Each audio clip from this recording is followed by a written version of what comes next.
Hello Mzansi and welcome to episode 153 of Farmers Inside Track. I'm your host, Donumdu.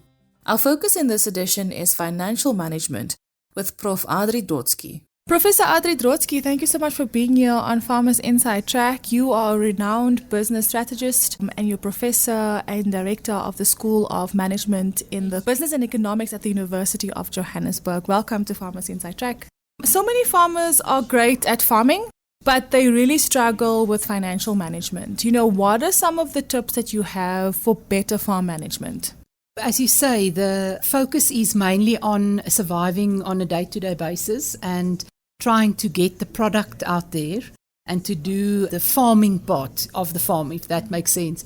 But basic management skills is the foundation to all of this. And I'm not just saying it. We've done global research on this, and every time it comes out that this is what's lacking.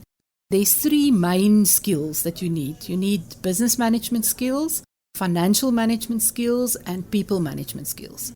You asked about the financial side. I think it is very important that you have a plan for your farm.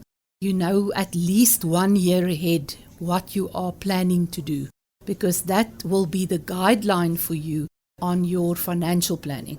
So you need a general plan first. What is my business plan? Before you can get into a financial plan. That follows. And in a financial plan, you must have a budget. So you have to know what is my income, what's my expenses, how am I going to plan this throughout the year. We know that agriculture sector is very cyclical. So there are some times where you don't have any income, but you still have expenses. Then there are other times when the income comes in, the crops are there, you get your money, and then suddenly you have more income than expenses. And it is, how do I manage that in a proper way? I think it's also important that you have a personal budget as well, because we find that many farmers tend to put all their money back into the farm, but they don't think of themselves and their family that they might have, and they must also survive, they must live. So you have to have that personal budget as well and make sure that the two coincide with each other. That when you have money, what do you keep for yourself or you invest for yourself, and what do you invest into the farm? Farming is such a volatile space. There's so many risks involved. In today's time, there's so many factors to consider, especially in terms of climate change.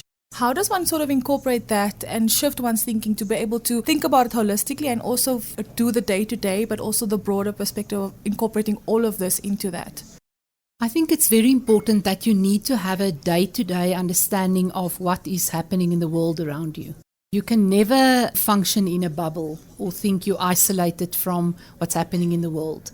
I think the best example we saw, and that's very applicable to the agri-sector, is what happened with the Russia-Ukraine war.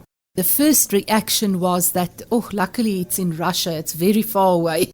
It's affecting everyone. It now has affected our economy, the petrol prices are sky high. It's affecting agricultural products, which cannot be exported from Ukraine. We cannot import. It's impacting directly on the sector. So you need to know every day what is happening around you in the world, economically, politically, the social environment, regulatory environment. What are all the new laws that come in place, the regulations in place? You have to have an understanding of that all the time if you want to really manage your farm and plan in a proper way. Because planning is based on the external environment. It's what's happening out there that impacts on you. And the most challenging thing is that it impacts on you and you have no control over it. You cannot tell a war to stop, or you cannot tell an economy to grow. It happens by itself.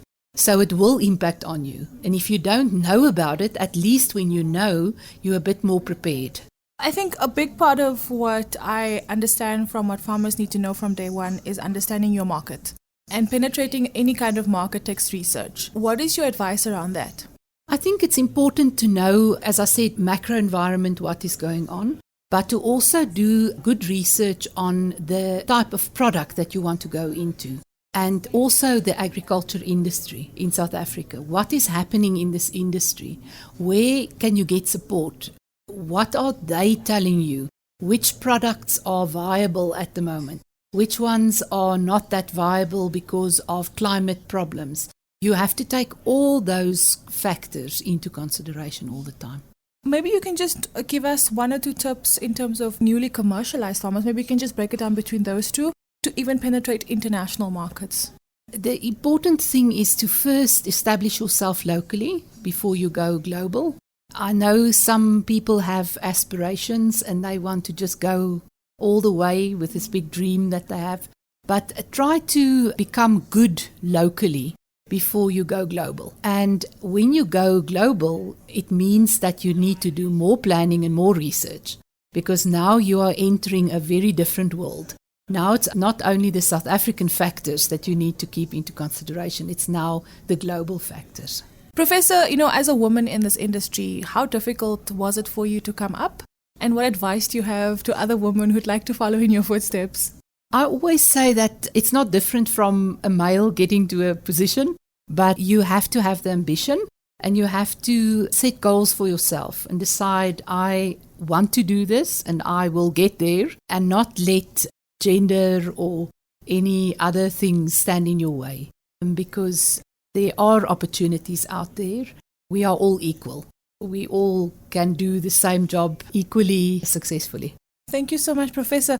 Any last message that you'd like to share to our Farmers Inside Track listeners? I think this agri-industry is such an important industry for us in the country.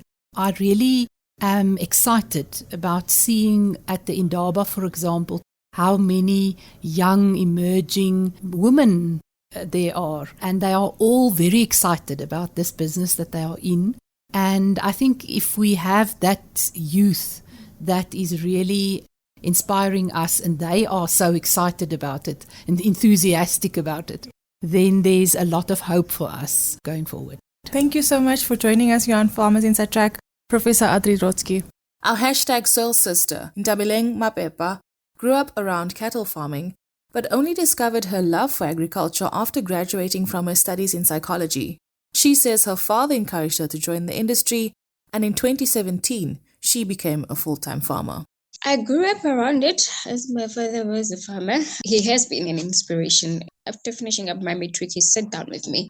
The advice that he gave me was to go into farming. But then at the time, I think it was not really my thing. I just wanted to do psychology and that was it. After graduating, I went into finance for about a year or two, and then I fell pregnant, and then I could not work anymore. And then after raising my child, then I decided to get into the field of agriculture, whereby I started first by getting involved in a combination in my place, in my area. For about 2 years, I think I was mentored by the chairman of Mr. Pindela. He's the one who mentored me for those years. Basically, my father had been in the farming industry, although it was part-time because he's a full-time worker, so he did it part-time. Then I had decided to take it and escalate the farm to a better level, registering a company, doing all the paperwork that is necessary for a farm to be functional like a farm. So in 2017, I then went into farming full-time in the combination. And then in 2019, I registered the Preciously Grace Farm, making it an official entity, doing all the relevant paperwork as I have said. So let's say from 2017, I got myself into the field. I got involved with the extension officer of my place, and that is whereby he really explored the field of farming or the field of agriculture into my space. Working with him has been nothing but an exploration or a gain of information, a gain of access to the field via the department, of course, because he is the extension officer of their department. So, yeah, and I am here now into the program of Kateva and Gibbs. Now I know from my interactions with farmers on this platform, they're a resilient bunch. But for Nthabeleng, it's no different. And she shares more about what keeps her motivated to carry on despite the challenges. I always say I love challenges. Whenever I go through something and I maneuver through it, I get satisfied. So as much as it's a stressor to go through challenges, but whenever I have a plan or whenever I have the support system that I need in order for me to survive that challenge, I always appreciate whatever challenge that comes to mind. I've put my mindset in a way that there will be challenges. There's no way that you can farm without challenges. Hence, I'm saying all the challenges, they bring some light at the end of the day. Thanks so much for joining us here on Farmers Inside Track in Nthabeleng. She is one of the women selected for the Koteva Woman Agripreneur 2022 program. She is part of a year-long blended development program at the Gordon Institute of Business Science Entrepreneurship Development Academy. Now that's a wrap from me, Donumdu. Our producer Megan van der Vent and the rest of the Food from Mzansi team have an absolutely amazing week. Bye for now. Life in South Africa can be a lot. I mean, scroll through Twitter for a minute and tell me I'm wrong. Thank God for South Africans though, right? We're inspiring, and even on the bad days, we fight back with a smile. That's why I love Food for Mzansi so much. They're not ashamed to celebrate the ordinary unsung heroes who work every day to put food on our nation's tables. Go to foodformzansi.co.za and never miss an inspiring story.